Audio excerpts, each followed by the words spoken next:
Hello friends, नमस्कार। आज माघ पूर्णिमा है, इसलिए हम इस वीडियो में माघ पूर्णिमा के बारे में जानेंगे।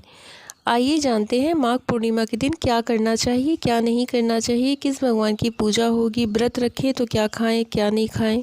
धार्मिक परंपरा के अनुसार माघ पूर्णिमा के दिन पवित्र नदी में स्नान और पूजा अर्चना करने से पापों से छुटकारा मिलता है। साथ ही जीवन में सुख समृद्धि और पितरों के दोषों से मुक्ति भी प्राप्त होती है। इस अवसर से संबंधित एक पौराणिक कथा भी प्रचलित है, जिसे यहाँ बताया गया है। हिंदू धर्म के मुताबिक पूर्णिमा तिथि जगत के पालनहार प्रभु श्री हरि विष्णु को समर्पित होता है। माघ पूर्णिमा के पर्व को बसंत ऋतु के आगमन के समय मनाया जाता है। धार्मिक मान्यता के अनुसार माघ पूर्णिमा के दिन पवित्र नदी में स्नान और आराधना उपासना करने से पापों से मुक्ति प्राप्त होता है। साथ ही जीवन खुशहाल और पितरों दोष से मोक्ष मिलता है और वैकुंठ की प्राप्ति होती है। क्या आप जानते हैं कि माघ पूर्णिमा के त्योहार को क्यों मनाया जाता है? माघ पूर्णिमा 2025 का शुभ मुहूर्त। वैदिक पंचांग के अनुसार माघ पूर्णिमा की तिथि का आरंभ 11 फरवरी 2025 को संध्या 06:55 पर होगा। वहीं अगले दिन 12 फरवरी 2025 को संध्या 07:22 पर संपन्न होगा।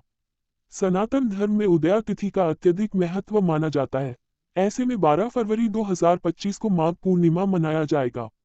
ब्रह्म मुहूर्त प्रातः 05:19 से 06:10 तक रहेगा। गोधूली मुहूर्त शाम 06:07 से शाम 06:32 तक रहेगा।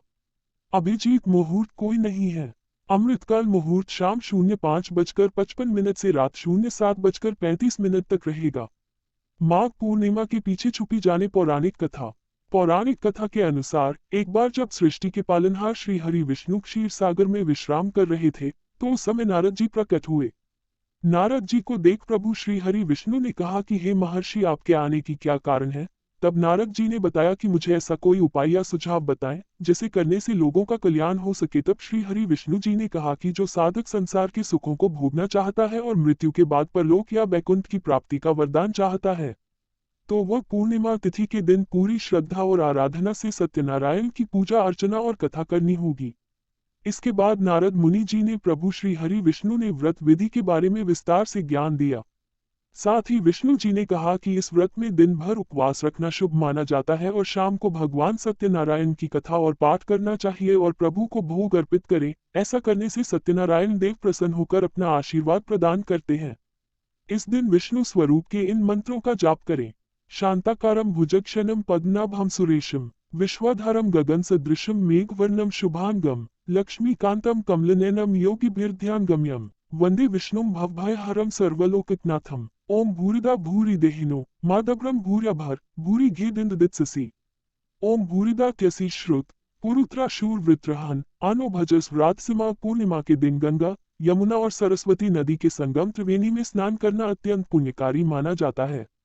इसके साथ ही इस दिन दान करना भी शुभ माना जाता है। हालांकि माघ पूर्णिमा के अवसर पर कुछ वस्तुओं का दान करना वर्जित समझा जाता है। माघ माह की पूर्णिमा को माघी पूर्णिमा के नाम से जाना जाता है। ये दिन स्नान और दान के लिए विशेष महत्व रखता है। इस वर्ष की माघी पूर्णिमा खासतौर पर महत्वपूर्ण है, क्योंकि इस दिन महाकुंभ में पवित्र स्नान का आयोजन होगा। ये दिन माघ स्नान का अंतिम दिन होता है और इसी दिन कल्पवास का समापन भी होता है। इस बार माघ पूर्णिमा 12 फरवरी को मनाई जाएगी। माघ महीने के दौरान कुछ भक्त एक महीने तक प्रयाग के गंगा तट पर निवास करते हैं, जिसे कल्पवास कहा जाता है। धार्मिक दृष्टिकोण से माघ पूर्णिमा पर स्नान, दान और जाप करना अत्यंत लाभकारी माना जाता है।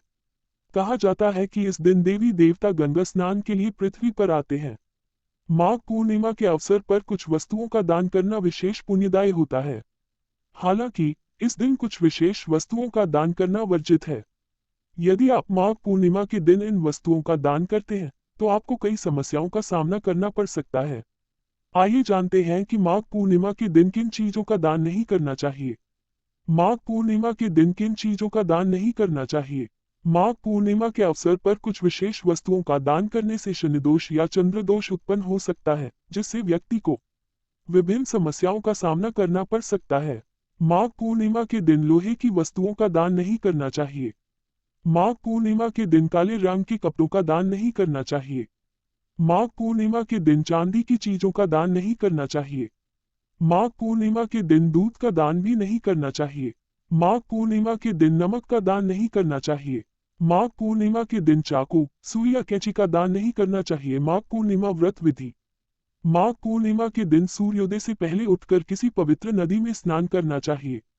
अगर नदी में संभव न हो तो घर के पानी में गंगाजल मिलाकर स्नान कर लेना चाहिए। इसके बाद सूर्य को अर्घ्य देना चाहिए।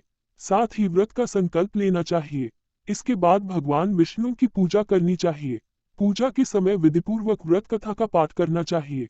फल और मिठाई का भोग लगाना चाहिए। आरती के समय विष्णु जी के मंत्रों का जप और चालीसा का पाठ करना चाहिए। इस दिन पीपल के पेड़ पर दूध मिलाकर जल चढ़ाना और घी का दिया जलाना चाहिए। व्रत में खाएं ये चीजें। माघ पूर्णिमा के व्रत में फलाहार खाना चाहिए। फल खाने चाहिए। सूखे मेवे खाने चाहिए। दूध से बनी मिठाई खानी चाहिए। शकरकंद फलाहार होता है, इसलिए शकरकंद खाना चाहिए। रामदान के लड्डू खाने चाहिए। व्रत में न खाएं ये चीजें। माघ पूर्णिमा के व्रत में तामसिक भोजन नहीं करना चाहिए। शराब का सेवन नहीं करना चाहिए। मादक पदार्थ नहीं खाना चाहिए। तिल का तेल नहीं खाना चाहिए। लाल साग नहीं खाना चाहिए। नमक नहीं खाना चाहिए। धार्मिक मान्यताओं के अनुसार इस दिन भगवान विष्णु, माता लक्ष्मी और भगवान शिव की पूजा और व्रत करने से जीवन की सभी समस्याएं दूर हो जाती हैं। साथ ही जीवन में खुशियां आती हैं। मान्यताओं के अनुसार इस दिन संगम में स्नान करने से सभी पापों का नाश हो जाता है और मोक्ष की प्राप्ति होती है। माघ पूर्णिमा का व्रत बड़ा ही विशेष होता है। ऐसे में आइए जानते हैं कि इस व्रत में क्या खाना और क्या नहीं खाना चाहिए। साथ ही ये व्रत कैसे पूरा होगा। माघ पूर्णिमा व्रत विधि। माघ पूर्णिमा के दिन सूर्योदय से पहले उठकर किसी पवित्र नदी में स्नान करना चाहिए। अगर नदी में संभव न हो तो घर के पानी में गंगाजल मिलाकर स्नान कर लेना चाहिए। इसके बाद सूर्य को अर्घ्य देना चाहिए। साथ ही व्रत का संकल्प लेना चाहिए। इसके बाद भगवान विष्णु की पूजा करनी चाहिए। पूजा के समय विधिपूर्वक व्रत कथा का पाठ करना चाहिए। फल और मिठाई का भोग लगाना चाहिए। आरती के समय विष्णु जी के मंत्रों का जप और चालीसा का पाठ करना चाहिए। इस दिन पीपल के पेड़ पर दूध मिलाकर जल चढ़ाना और घी का दिया जलाना चाहिए। ऐसे ही रोचक जानकारी के साथ आप सब बने रहिए फ्रेंड्स। और महाभारत की कथाएं सुनना अच्छा लगता हो, रामायण की कथाएं सुनना अच्छा लगता हो, या भगवान जी की कथाएं सुनना अच्छा लगता हो, या पूजा पाठ से रिलेटिव कोई भी जानकारी चाहिए, या तीर्थ व्रत के बारे में कुछ भी जानना है, please like comment subscribe share it. Thank you friends, हम फिर मिलेंगे अगले वीडियो में। तब तक के लिए नमस्कार। जय विष्णु भगवान जी की।